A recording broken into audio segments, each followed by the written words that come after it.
जीतूंगा तो मैं ही। ये तो कुछ देर बाद पता चलेगा रोनी कि कौन जीतेगा। तो आप तैयार हैं रिया? जी हाँ रोनी, मैं तैयार हूँ। तो 1, 2, 3 स्टार्ट।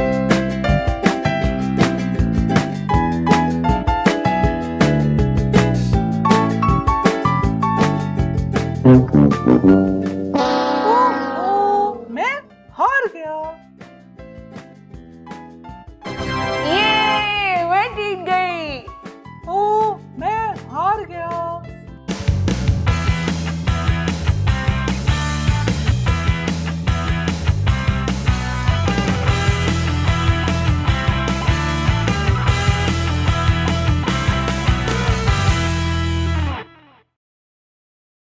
रोनी, आपने बहुत अच्छी कोशिश की। Very good. थैंक यू रिया, आप बहुत अच्छी हैं। रोनी, आप भी बहुत अच्छे हैं। मिलाएं, मेरा इनाम किधर है? कौन सा इनाम रिया?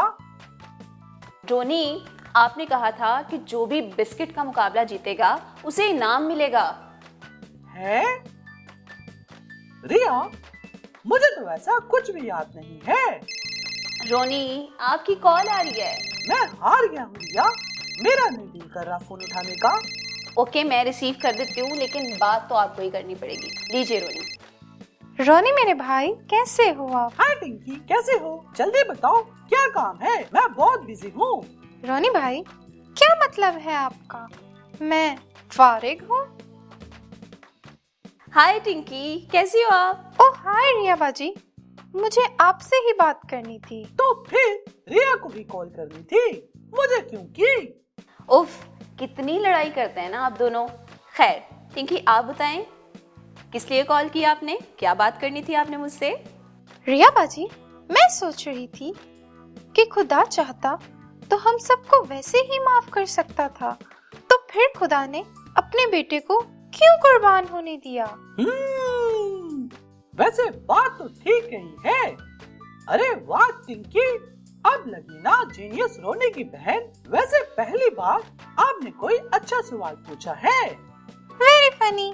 उफ, एक तो आप दोनों लड़ते बहुत हैं। ठीक है टिंकी, मैं आपके सवाल का जवाब जरूर दूंगी, लेकिन उसके लिए आपको कॉल बंद करनी पड़ेगी ताकि मैं अपने दोस्तों को भी इस सवाल का जवाब दे सकूं। तब तक के लिए बाय बाय बाय। तो रोनी, इस सवाल का जवाब आपको भी गौर से सुनना होगा। रिया, मैं तो हमेशा आपकी हर बात गौर से सुनता हूँ। जी रोनी, बिल्कुल, बहुत गौर से सुनते हैं। तो रोनी, जैसे कि आप भी जानते हैं कि यीशु मसीह के दुनिया में आने से पहले लोग अपने गुनाहों की कुर्बानी के लिए जानवरों को ज़िबा करते थे। जी रिया, मुझे याद है। और वो कुर्बानी कामिल नहीं थी, क्योंकि वो जानवर बेऐब नहीं होते थे, बल्कि इस दुनिया में कोई भी बेऐब या पाक नहीं है।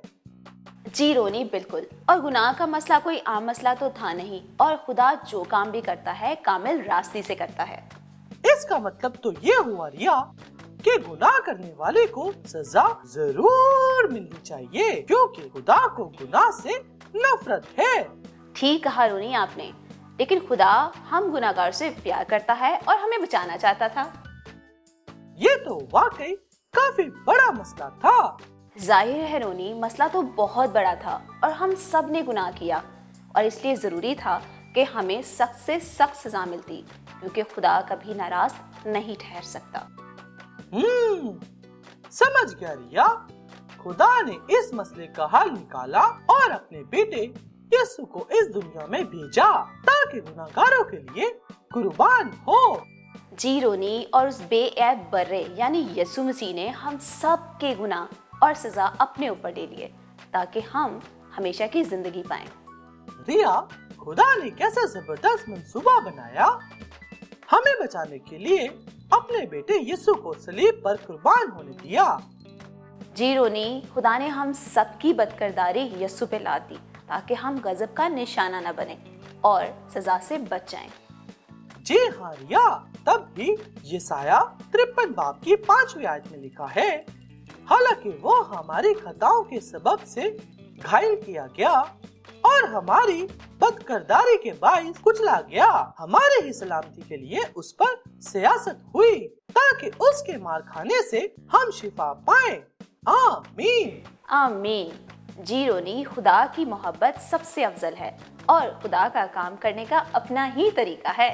ठीक कहा रिया आपने। अच्छा रोनी, आप मेरे लिए इंसाल उसके 17वें बाब की 15वीं आयत को पढ़ेंगे? जी रिया, जरूर पढ़ूंगा। इसमें लिखा है, जो शरीर को सादिक और जो सादिक को शरीर ठहराता है, खुदावंद को उन दोनों से नफरत है। आमीन। जी रोनी, तो कुछ समझे आप?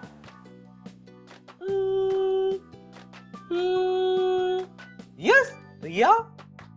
टिंकी के सवाल का जवाब, क्योंकि गुनाह की सजा जरूर मिलती है, मगर खुदा हमसे प्यार करता है तो उसने अपने बेटे यीशु को हमारी खातिर कुर्बान होने दिया और यीशु के खून के बाइस हमें माफ किया। ठीक कहा ना? शाबाश रोनी। इसीलिए अमाल में यूं मरकूम है, जो कोई उस पर ईमान लाएगा उसके नाम से गुनाह की माफी हासिल करेगा। आमीन। हालेलुया। रिया, ये सब जानकर मुझे बहुत खुशी हो रही है। Thank you. मैं भी बहुत खुश हूँ रोनी, और थैंक यू तो हमें टिंकी का बोलना चाहिए। अगर वो सवाल ना करती तो हम अभी तक बिस्किट ही खा रहे होते। अरे हाँ रिया, याद आया। तो चलें फिर, बिस्किट चैलेंज के लिए तैयार हैं आप? रोनी, तैयार तो मैं हूँ, लेकिन बिस्किट चैलेंज के लिए नहीं। तो फिर किस लिए? ओहो रोनी, फिर से भूल गए अमजद भाई और निम्रा से कहानी सुनने के लिए। अरे नहीं रिया, मैं तो चेक कर रहा था कि आपको याद है कहानी या नहीं। अरे रिया, ऐसा क्या देख रही हैं आप? कहानी शुरू हो गई है, जल्दी चलें। हेलो दोस्तों। हाय फ्रेंड्स, कैसे हैं आप? अमजद भाई, आप कैसे हैं? मैं ठीक हूँ निम्रा, आप कैसी हैं? मैं भी ठीक हूँ अमजद भाई। तो बताएं, आज आप कौन सी कहानी सुनाने वाले हैं? देखते हैं। क्या मतलब अमजद भाई, क्या देख रहे हैं आप? क्या भी कोई चीज़ गुम हो गई है? मैं हेल्प करूँ? वाओ, पर ये कौन है अमजद भाई? निम्रा, ये याकूब और ईसाऊ हैं। ओह, ये तो काफ़ी कूल हैं। क्या आप इनके बारे में कुछ जानती हैं? अमजद भाई, मैं ईसाऊ के बारे में ज़्यादा कुछ तो नहीं जानती, लेकिन याकूब के बारे में जानती हूँ कि खुदा ने उसका नाम बदल कर। अरे निम्रा रुको, अभी ये नहीं बताना था। ओह सॉरी अमजद भाई। फ्रेंड्स, आपने कुछ सुना तो नहीं ना? तो जी अमजद भाई, किसी ने कुछ नहीं सुना। आप कहानी शुरू करें।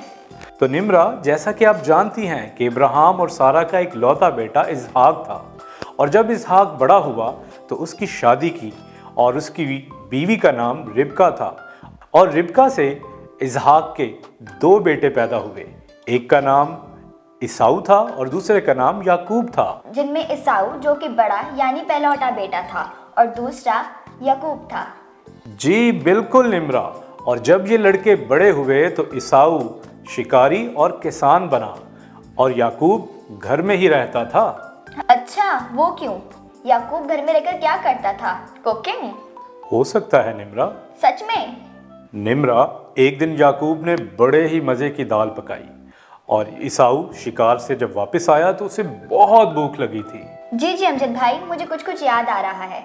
ईसाऊ ने याकूब से दाल मांगी और याकूब ने मना किया, या फिर कोई शर्त रखी थी? जी हाँ निम्रा, और वो शर्त ये थी कि ईसाऊ अपने पहलौठे होने का हक दाल के बदले याकूब को दे दे। पहलौठे होने का हक? वैसे ये क्या होता है? ये खुदा की तरफ से खास रूहानी बरकत है जो कि पहलौठे होने का हक है। ओह, ईसाऊ ने यकीनन मना ही किया होगा, भला कोई खाने के लिए इतनी खास बरकत थोड़ी ना छोड़ सकता है। ईसाऊ ने याकूब की बात मान ली और एक वक्त के खाने के लिए अपने पहलौठे होने का हक बेच दिया। ओह नो, ये तो बहुत बुरी बात है। खुदा को ईसाऊ के रवैये से बहुत दुख पहुंचा होगा।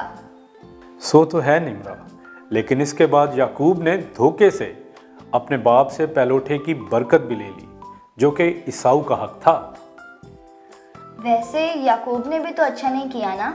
लेकिन निम्रा, याकूब के नाम का मतलब ही धोखा देने वाला है। ओह आई सी। लेकिन अमजद भाई, इसका मतलब ये भी तो हो सकता है ना कि ईसाऊ को पहलौठे होने के हक की कोई परवाह ना थी, जबकि याकूब जानता था कि ये कितनी बड़ी बरकत है, तभी तो उसने मौके का फायदा उठा लिया। अरे वाह Nimra, so smart. Thank you Amjad भाई। अगर आप चाहें तो आप मुझे चॉकलेट भी दे सकते हैं। जी निम्रा, जरूर। तो फिर बताएं आगे क्या हुआ। फिर इसके बाद ईसाऊ का गुस्सा भड़का और उसने इरादा कर लिया कि वो अपने भाई याकूब को हलाक कर देगा। और याकूब को ईसाऊ के गजब से बचने के लिए अपना घर छोड़ना पड़ा और वो मुल्क हैरान की तरफ चला गया और वहाँ अपने मामू लाबन के पास काम करने लगा। ओह, याकूब अब बहुत बड़ा दौलतमंद बन गया था। उसकी 2 बीवियां लिया और राखल और उनकी 2 लौंडियां जुल्फा और बिल्हा थीं और याकूब के 12 बेटे और 1 बेटी थी। इसके आगे की कहानी मुझे पता है अमजद भाई। अच्छा, तो फिर बताएं आगे क्या हुआ। याकूब के 12 बेटे ही 12 कबीलों के सरदार बने जो बनी इसराइल कहलाए। और जब याकूब मुल्क केनान को लौट रहा था तो तब उसको खबर मिली कि उसका भाई ईसाऊ उससे मिलने आ रहा है और उसके साथ 400 आदमी थे। और तब याकूब का दिल खौफ से भर गया कि उसका भाई उसके साथ क्या करेगा। और याकूब फौरन प्लान करने लगा कि वो अपने भाई का गुस्सा कैसे ठंडा करे।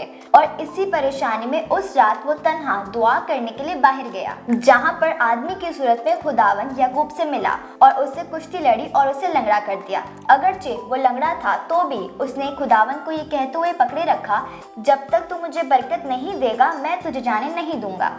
तो प्यारे दोस्तों, क्या लगता है, क्या याकूब को बरकत मिली? मुझे तो लगता है याकूब को बरकत जरूर मिली होगी। जी निम्रा, खुदा ने याकूब को बरकत दी और उसका नाम याकूब, जिसका मतलब धोखा देने वाला है, तब्दील करके इसराइल रख दिया, जिसका मतलब है खुदा का शहजादा। वाह, खुदा ने तो याकूब की पहचान ही बदल दी। और हाँ दोस्तों, घबराए नहीं, खुदा ने ईसाऊ के दिल को भी बदल दिया था और अब ईसाऊ नाराज नहीं था।